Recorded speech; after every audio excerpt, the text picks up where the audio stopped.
안녕하세요. 아침의 광장 손지민입니다. 지난주 대구에서 국내 10번째 엠폭스 확진자가 나온 데 이어서 어제 경북에서도 첫 확진자가 나왔습니다. 처음 엠폭스가 국내에 알려질 땐 해외에서 감염돼 입국한 확진자가 많았는데요. 지금은 국내에서 감염된 사례가 늘고 있습니다. 오늘 인터뷰에서 질병관리청 연결해서 궁금한 점들 짚어보고요. 키워드로 보는 정치권 소식도 준비하고 있습니다.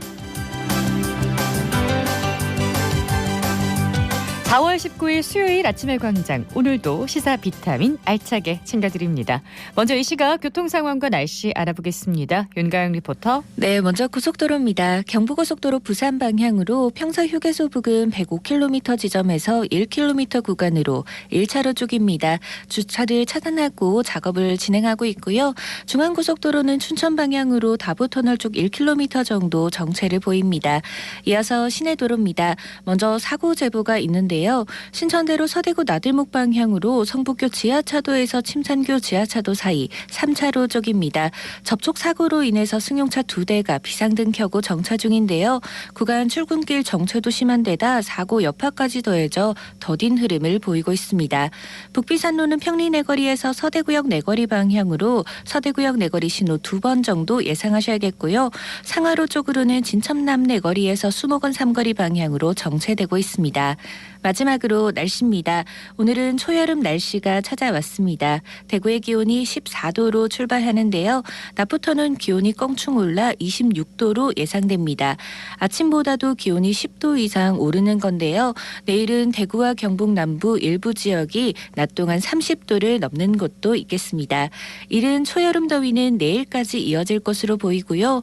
토요일부터는 다시 평년 기온을 회복할 전망입니다. 현재 대구의 기온은 15.4도, 습도는 86%입니다. 지금까지 윤가영이었습니다.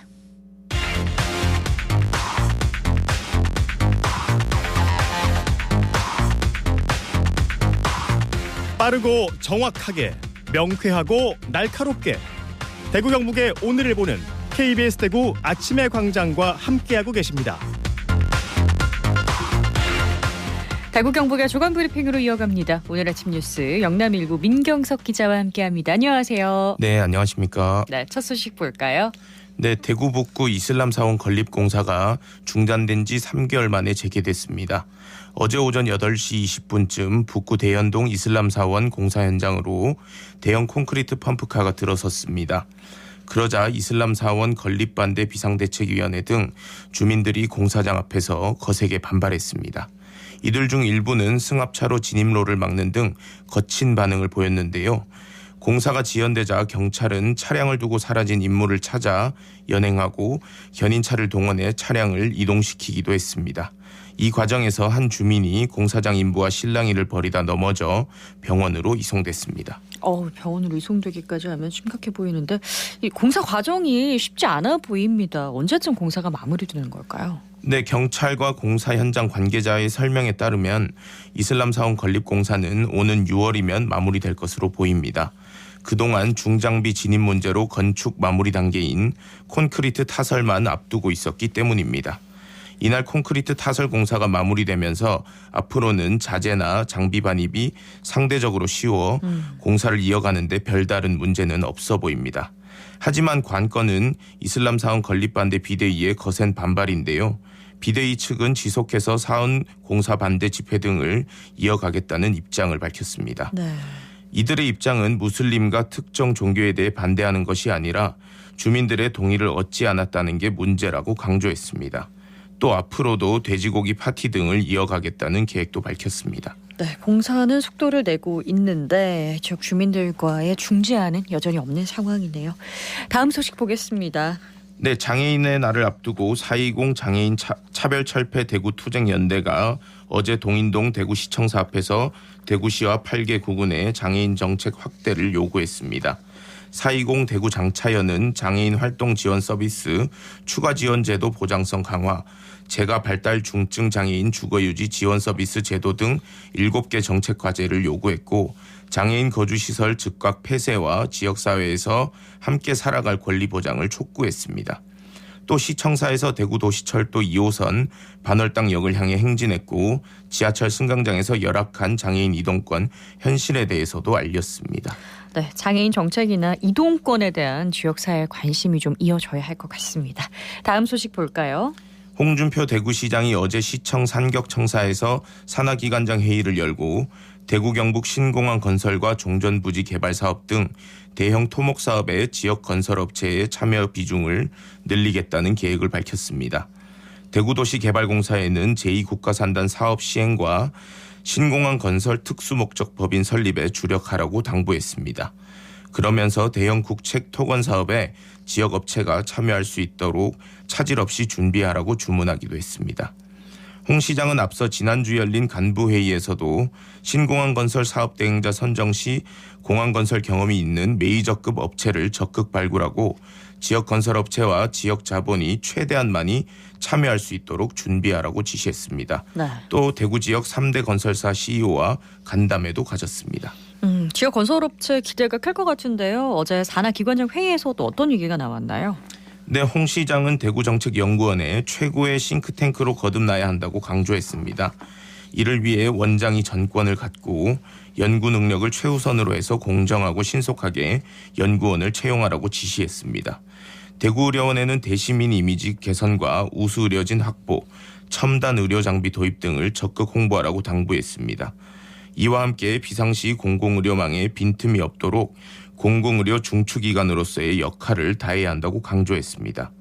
이어 대구 디지털혁신진흥원에는 지역 디지털 혁신 생태계 프로젝트를 위한 국비 확보를, 대구신용보증재단에는 서민의 버팀목 역할을 해줄 것을 주문했습니다. 네, 대구시 산하기관의 업무 개편이 빨라질 것 같습니다. 다음 소식도 전해주시죠. 네, 전세자금 대출 사기 일당에게 명의를 빌려주고 대출금 2억 원을 가로챈 가짜 임대인이 징역형을 선고받았습니다. 어제 대구지법 형사 2단독 이원재 판사는 사기 혐의로 재판에 넘겨진 31살 A씨에게 징역 1년 8개월을 선고했습니다. A씨는 2021년 8월부터 지난해 4월까지 전세자금 대출 사기 일당과 짜고 자신의 명의를 서울과 인천 지역에 있는 빌라 2채의 소유자로 등기했습니다. 네.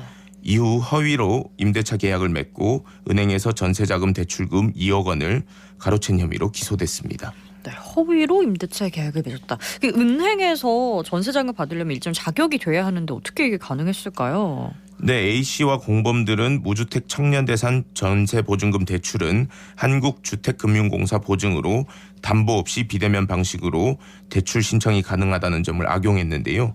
특히 A씨는 과거 사기죄로 징역 2년 6개월을 선고받고 2021년 4월 출소한 것으로 드러났습니다. 결국 출소 4개월 만에 또 사기 범죄에 가담한 겁니다.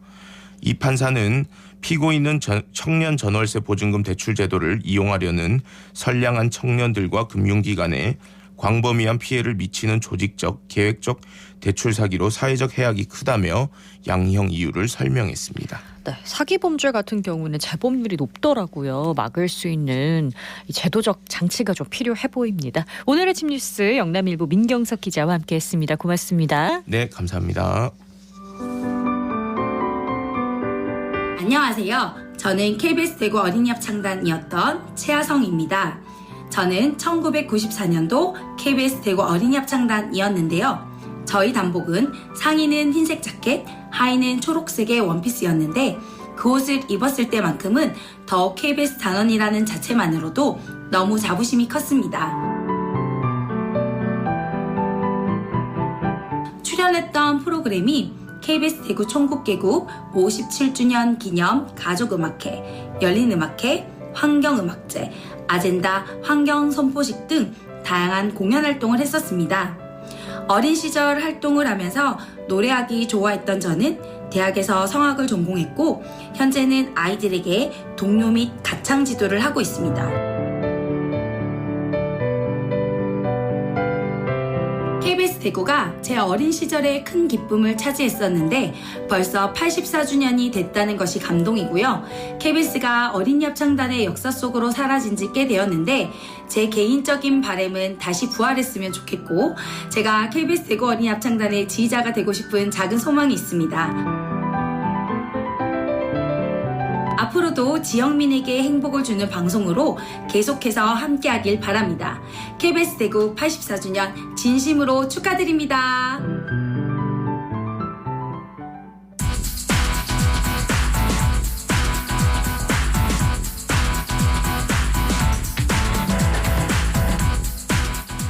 우리 사회 곳곳에서 활동하는 사람들의 다양한 삶의 모습과 그들이 전하고 싶은 이야기를 듣는 인터뷰입니다.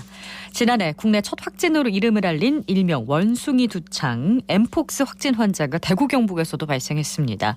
전파 상황이나 대응 요령 자세히 살펴보기 위해서 질병관리청 신종감염병 대응과 이형민 과장 연결하겠습니다. 안녕하세요. 네, 안녕하세요.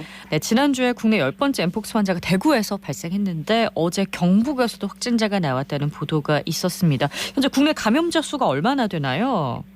예, 현재 어제 이제 보도 참고 저희가 발표한 자료 기준으로는 네. 이제 국내 이제 16명의 확진자가 보고되었고 이 중에서 국내 감염으로 추정되는 분들은 11명입니다. 그리고 오늘 또 저희가 또 그 이후로 확인된 분들에 대한 발표가 있을 예정입니다. 그렇군요. 이 대구 확진자 같은 경우에는 이분이 직접 검사를 받고 싶다 이렇게 질병관리청에 문의를 해왔다면서요. 네네, 그렇습니다. 그러면 검사를 어디서 받을 수가 있는 거죠? 일단 먼저 주요하게 신고되는 경로부터 설명을 드리면 네. 본인이 저희 질병관리청 그 콜센터 1339로 문의를 하거나 혹은 보건소로 문의하는 경우가 있고 네. 이제 또 다른 경로로는 이제 의료기관에서 환자를 진료 중에 이제 의심하여서 신고를 하는 그런 두 가지 경로가 있습니다. 네, 뭐 일단은 많은 분들이 이제 대체로는 이제 피부 발진이라든지 이런 증상이 있어서 네. 처음에 문의하는 경우들이 많습니다. 그러면은 이제 뭐 콜센터로 문의를 하거나 보건소에 문의를 한 후에 검사는 어디서 받게 되나요? 저희 검사 같은 경우는 이게 모든 의료기관들이 이제 네. 다 하고 있지는 않아서 이게 저희가 신고해서 상황을 인지하게 되면은 네. 관련 이제 지역 보건소에서 연락을 하셔가지고 직접 검사라든지 혹은 이제 확진 시에 치료를 받을 수 있는 의료기관을 바로 안내를 해드리고 거기에 대한 이동이라든지 이런 것들을 도와드리고 있습니다. 그렇군요. 이게 처음 국내에 알려질 때는 원숭이 두창 이렇게 불렸었는데 명칭이 엠폭스로 바뀐 건지 원래 명칭이 두 개였던지 그게 좀 궁금하네요. 이제 처음에는 이제 영어로도 질병명이 몽키폭스였고 이제 네. 공문으로는 원숭이 두창이었습니다. 네. 그런데 이제 작년 12월에 세계보건기구에서 WHO죠. 그래서 실제 질병의 특성과 질병명이 서로 좀 다르다라고 하여서 이제 질병명을 이제 엠폭스로 이제 변경을 하게 되었고, 그리고 이제 일정 부분 이제 이 질병명 자체가 주는 그런 잘못된 정보로 인해서 네. 사람들이 오해할 가능성 이런 것들을 이제 고려하여서 변경 결정이 되었다라고 설명드릴 수 있겠습니다. 네. 그럼 정식으로 명칭이 변경된 거네요. 예, 맞습니다. 그러면 엠폭스의 감염 경로나 뭐 초기 증상 같은 거 기본적인 정보를 좀 알려주시면요.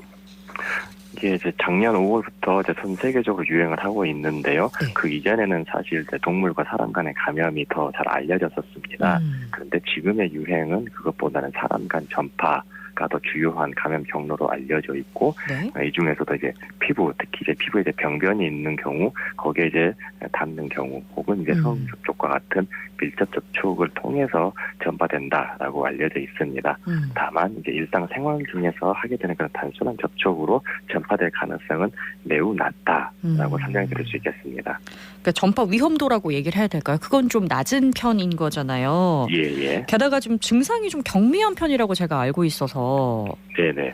처음에는 사실 뭐 발열이라든지 뭐 오한, 두통 이렇게 다른 질병들과 구분이 좀 잘 안 되는 네. 증상들입니다. 그러다가 이제 피부 발진이라든지 또 그 발진이 더 커진다라든지 이런 형태로 진행을 하게 됩니다. 그런데 우리나라 환자들도 좀 분석을 해보면은 네. 이게 증상이 어떤 선후 관계가 정확하게 있지는 않습니다. 그래서 아마 일선 의료 현장에 계신 선생님들도 처음부터 이것을 딱 구분하여서 진단을 한다라든지 진료를 보시는 데 있어서 좀 다소 어려움이 있다라고 알고 있습니다. 그렇군요. 그러면은 이 잠복기라고 해야 되나요? 이건 어느 정도나 있나요? 잠복기는 최대 한 3주까지로 알려져 있습니다. 네. 보통은 한 10일 전후가 가장 많다라고 알려져 있습니다. 그렇군요. 일단 저희가 알기로는 피부에 뭐가 이렇게 발진이 일어나면 좀 의심을 해볼 수가 있는 건데 이게 수두랑은 어떻게 다른 거죠? 수두라든지 혹은 이제 저희 단순 포제 헤르페스라고 흔히 부르죠. 혹은 대상 포제 이런 것도 좀 대표적인 피부 발진을 일으키는 그런 질병이 되겠습니다. 일단 이것과 엠폭스는 우선 이제 원인 병원체가 다르고 그리고 발진의 형태라든지 크기 이런 게 조금씩 차이를 보이고 있습니다. 그리고 이제 주로 발생하는 부위가 헤르페스라든지 이런 곳은 주로 입 주변에 저희 피곤할 때 잘 생기지 않습니까? 이제 그리고 대상 포진 같은 경우도 이제 몸통에 보통 신경 분포를 따라서 모여 있는 형태를 보입니다.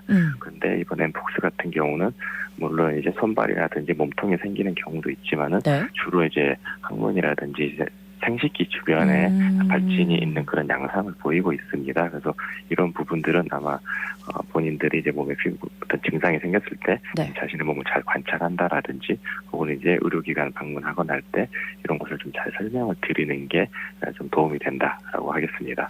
네, 뭐 모든 질병이 그러합니다마는 뭐 완치율이 높다고 해도 기저질환자나 뭐 임산부 같은 고위험군 집단에게는 치명적인 위험이 될 수가 있잖아요. 네네. 근데 이게 눈에 감염되면 그렇게 치명적이라고 제가 들었는데 증상은 발견이 좀 다르게 되는 건가요? 눈 같은 경우에는? 글쎄요, 지금 눈 발생 같은 경우는 제가 접하지 않은 많이 이제 보고되어 있지는 않아서 이제 그거에 대해서 어떤 일반적인 특성이 어떻다라고 설명을 드리는 것은 조금 어려울 것 같습니다.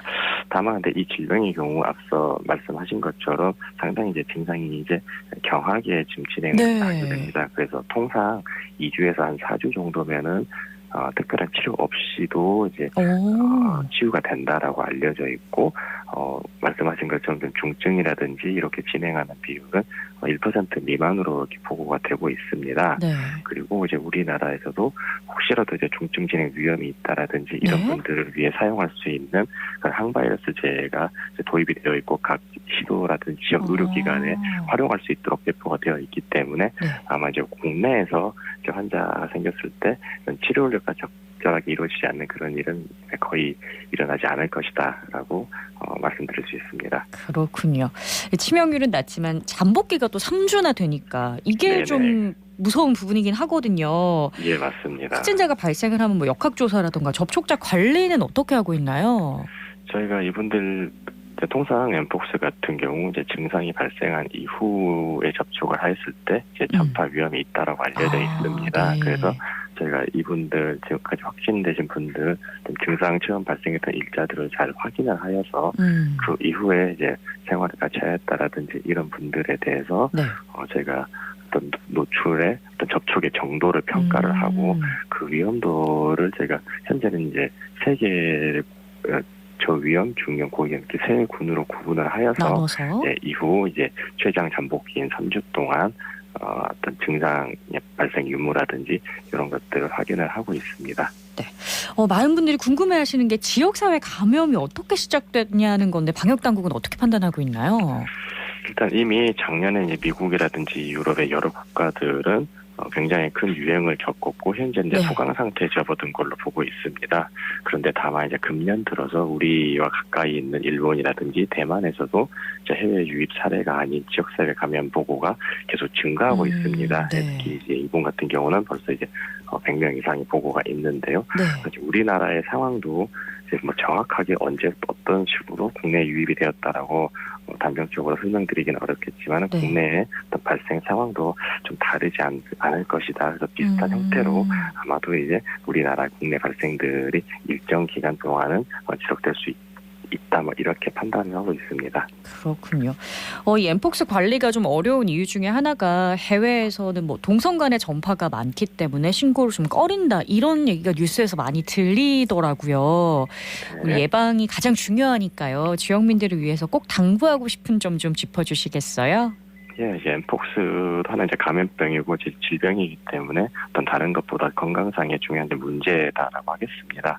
그리고 엠폭스의 지금까지 알려진 특성들을 고려하면은 우리나라의 어떤 방역이나 의료 대응 역량을 고려할 때 국내 발생은 충분히 관리가 가능한 수준 정도에서 조절이 될 것이다라고 보고 있습니다. 그래서 혹시라도 이제 본인이 이제 감염이 의심된다라든지 증상이 있다거나 하면은 조기에 이제 문의를 하시거나 좀 적절하게 이제 의료기관을 이용하실 수 있도록 아마 이런 것을 좀 중요하다라고 할 것이고요. 그리고 이 질병 같은 경우 설사 이제 본인이 이제 걸렸다 하더라도 네. 대부분은 후유증 없이 잘 치료가 되고 있습니다. 그래서 이러한 부분은 이제 과도하게 걱정할 필요는 없겠다라고 말씀드리겠습니다. 네, 콜센터 1339번인 거 다시 한번 알려드리면서 오늘 여기서 인터뷰 마무리하겠습니다. 오늘 감사합니다. 예, 감사합니다. 네, 지금까지 질병관리청 신종감염병대응과 이형민 과장과 이야기 나눴습니다.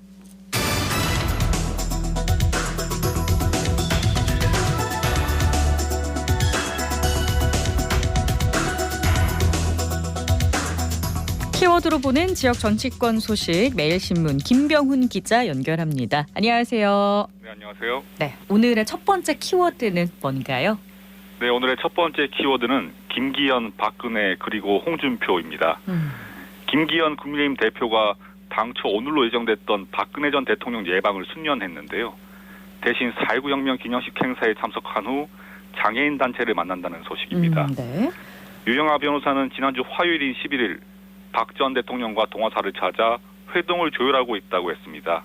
사흘 뒤인 14일 김 대표도 서울 마포구에 위치한 박정희 대통령 기념관을 찾는 등 예방 준비를 마쳤습니다. 그런데 김 대표 측은 일요일인 16일에 대구 방문을 연기한다고 전격 발표한 겁니다. 네, 예방 준비를 다 마쳤는데 갑자기 계획이 바뀐 이유가 있을까요? 네, 김기현 대표 측은 일정을 조율한 것은 맞지만 당장 이번 주에 박 전 대통령과 회동하는 것은 확정된 적 없다는 입장입니다. 하지만 정치권의 분석은 다른데요. 네. 최근 국민의힘 지지율은 민주당이 역전당하며 30% 초반까지 떨어졌습니다. 이 상황에서 보수층 결집을 위해 대구를 찾았다간 오히려 중도층 외연 확장을 놓칠 수 있다는 우려가 제기된 것으로 전해졌습니다. 내년 총선 승리를 위해선 이른바 집토끼 간수도 중요하지만 산토끼 공략에 전념해야 한다는 논리입니다. 네, 그러니까 보수층이 집토끼고 중도 외연 확장이 산토끼다 이렇게 볼 수 있다는 얘기인데 국민의힘에서 중도층 외연 확장이 우리 당을 위해선 더 시급하다 이런 판단을 내렸다고 분석이 되는 거네요. 네, 그렇습니다.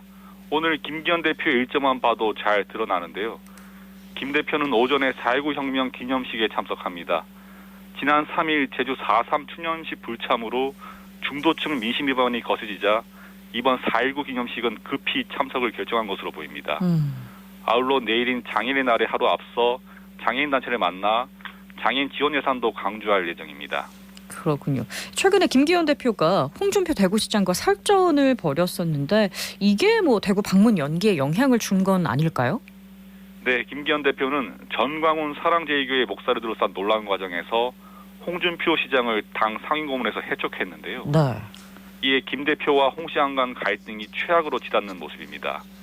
정치권에서도 홍 시장과의 껄끄러운 관계가 박근혜 전 대통령 예방 수년에 일정 부분 영향을 끼쳤다는 분석이 나옵니다. 김 대표로선 현재 홍 시장의 안방격인 대구를 찾는 것 자체가 부담이라는 얘기입니다. 네. 아울러 친박계 인사들의 총선 출마설이 제기되고 있는 점도 김 대표의 발걸음을 멈추게 했다는 분석이 나오는데요. 만약 박 전 대통령을 예방할 경우 유영아, 최경환 등 친박계 인사들의 총선 출마에 힘을 실어주는 것으로 비칠 수 있다는 겁니다.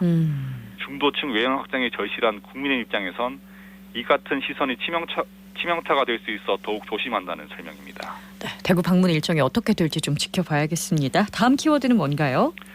네, 복에는 화가 뒤따른다는 사자성어 호사다마입니다. 지난달 국민의힘 전당대회에서 득표율 1위로 최고위원에 선출된 김재원 최고위원이 잇따른 설화로 중징계 위기에 처했다는 소식입니다. 네, 다음 키워드 호사다마의 주인공은 김재원 최고위원이네요. 이 김 최고위원의 발언이 국민의힘 지지도 하락에도 영향을 미쳤다 이런 분석이 있더라고요. 네, 그렇습니다. 김재원 최고위원은 최근 논란의 중심인 정광훈 목사 예배에 참석해 5.18 정신을 헌법에 수록하는 것에 반대한다 했고 전광훈 목사가 우파를 천하통일했다고 지켜 세웠습니다. 또 제주 4.3 추념식을 다른 국가 기념일에 비해 격이 낮다고도 했는데요. 결국 김기현 대표로부터 한 달 동안 공개 활동을 금지하는 자숙 조치를 받았습니다. 그럼에도 논란이 가라앉지 않자 당 윤리위원회 차원의 공식 징계가 검토되고 있는 겁니다. 네, 국민의힘 윤리위원 회장은 임명이 됐죠. 네, 그렇습니다. 김기현 대표는 황정근 변호사를 당 윤리위원장에 임명하며 사실상 김재원 최고위원의 징계 수순에 돌입했습니다. 당초 김 최고위원의 징계 여부는 불투명했는데요. 네. 이제 막 신임 지도부가 출범한 마당에 수석 최고위원을 징계하는 게 쉽지 않다는 예상이 나왔습니다. 하지만 김 대표가 홍준표 대구시장을 당 상임고문에서 해촉함으로써 상황이 급변했습니다. 해당 행위의 당사자인 김 최고위원은 놔두고 쓴소리를 날린 홍 시장의 입만 막았다는 비판이 나온 겁니다. 이에 국민의힘에선 김 최고위원을 징계해야만 논란을 종지부지을 수 있다는 얘기가 설득력을 얻고 있습니다. 그렇군요. 그러면 징계는 어떤 정도가 될까요? 국민의힘 윤리위원회 징계는 총 4가지입니다.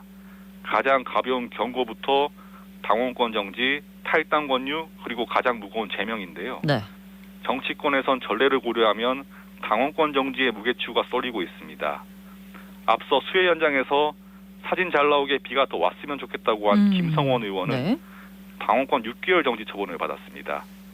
또 윤석열 대통령을 겨냥해 양두구육이라고 한 이준석 전 대표는 당원권 1년 정지 처분을 받았습니다. 네. 김재원 최고위원도 6개월에서 1년가량 당원권이 정지될 공산이 크다는 전언입니다. 만약 1년 동안 당원권이 정지되면 김재원 최고위원의 내년 총선 출마는 불가능해집니다. 그렇군요. 김재원 최고위원은 어떤 입장 내놓고 있죠? 네, 현재 자숙기간인 김재원 최고위원은 모든 언론과의 접촉을 끊고 있어 확인할 방법이 없는데요. 네. 다만 비공개로 광주와 제주를 찾아 자신의 발언에 대해 사과하고 용서를 구한 것으로 전해졌습니다. 네, 키워드로 보는 정치권 뉴스 오늘 소식 여기까지 듣겠습니다. 매일신문 김병은 기자였습니다. 고맙습니다. 네, 감사합니다. 네, 4월 19일 오늘은 KBS 대구방송총국이 개국한 지 84주년이 되는 날입니다. 시 청취자들과 함께 해온 84년 그리고 앞으로 함께할 시간이 더욱 빛날 수 있도록 가치 있는 공영방송, 지역 중심의 방송으로 보답하겠습니다. 더불어서 아침의 광장에도 많은 관심과 사랑 부탁드리겠습니다. 오늘 저희가 준비한 소식은 여기까지입니다. 내일 뵙겠습니다. 고맙습니다.